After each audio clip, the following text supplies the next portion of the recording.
ያው ተፈናቃዮች መመለስ ከኛ ህልውና ጋር የተያያዘ ነው። የሜቴክ አካውንት እና የምርጫ ቦርድ ላይ ያለን እንትን ያለን ሲመለስ ነው ተፈናቃይ የሚመለሰው። የኛ ህልውና ከናንተ ህልውና ይቀድማል ብለው እኮ አፋቸውን አውጥተው ተናግረዋል።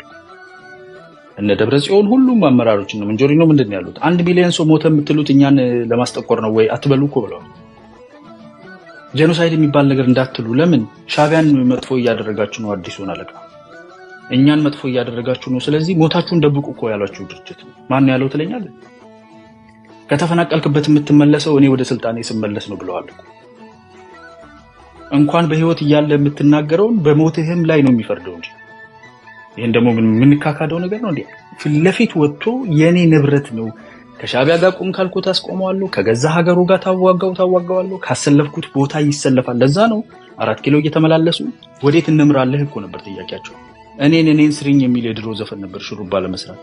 እኔን አስቀምጠኝ ነው እንጂ ግርግሩ የኔ ጥቅም ምናምን የምትለው ነገር ላይ ቲፒኤልኤፍ ያንተን ጥቅም ያስከብርልኛል ብለህ የምታስብ ከሆነ ግላክ የራሱ ጥቅም ከተከበረ በኋላ እኮ 27 ዓመት ያየው ነው። ይሄ እኮ እንደነ ኦነግ ወይም እንደነ ሌሎች ታጋዮች እኮ አይደለም። ስልጣን ይዞ 27 ዓመት የነበረ ድርጅት እኮ ነው። ስልጣን በያዘ ሰዓት ለትግራይ ምን አደረገ ብለህ መጠየቅ አትችልም እንዴ? እኔ በአካል ሄጄ አይቼዋለሁ። ዛሬም መልሰኝ እዛ ስልጣን ላይ ይላል። ዋጋ ትከፍላለህ። የ19 20 ዓመት የ18 ዓመት ልጆችን ከመድፍና ከድሮን ፊት ሸሻችሁ ብሎ አስቆሞ ረሽኗል። ትግራይ የሆኑ ሰዎችን ረሽኗል ብሎ እኮ እኔ አይደለሁም የነገርኩ። የክልሉ ጊዜያዊ ፕሬዝዳንት አቶ ጌታቸው ረዳ ነው የነገረ።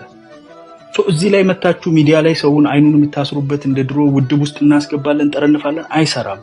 ተሰንጥቋል። ህዝቡ አያችሁ፣ ራቁታችሁን ቆማችሁ ተገለጠ። ለምን ፌደራል መንግስት ሰራዊቱንም ፖለቲካውንም ከትግራይ ውስጥ አወጣ። ላለፈው 2 ዓመት ፖለቲካውንና ሰራዊቱን ሲያወጣ እናንተ ነገር ፍለጋ ተወራጫችሁ።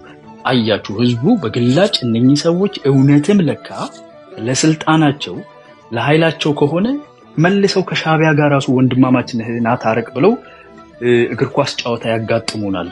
ጽምዶ ብለው መልሰው ከፋኖና ከሻቢያ ጋር ካጣመሩ they will take us to the gates of hell ለስልጣናቸው ሲባል በኬሚካል ወርቅ እያወጡ መልሰው ለፌደራል መንግስት ግማሹን በኮንትሮባንድ እየሸጡ ራሳቸው መክበር ራሳቸው ወደ ስልጣን መመለስ የሚያደርጉ ሞትህን እንኳን ደብቅ የሚሉ ናቸው። አየህ ህዝቡ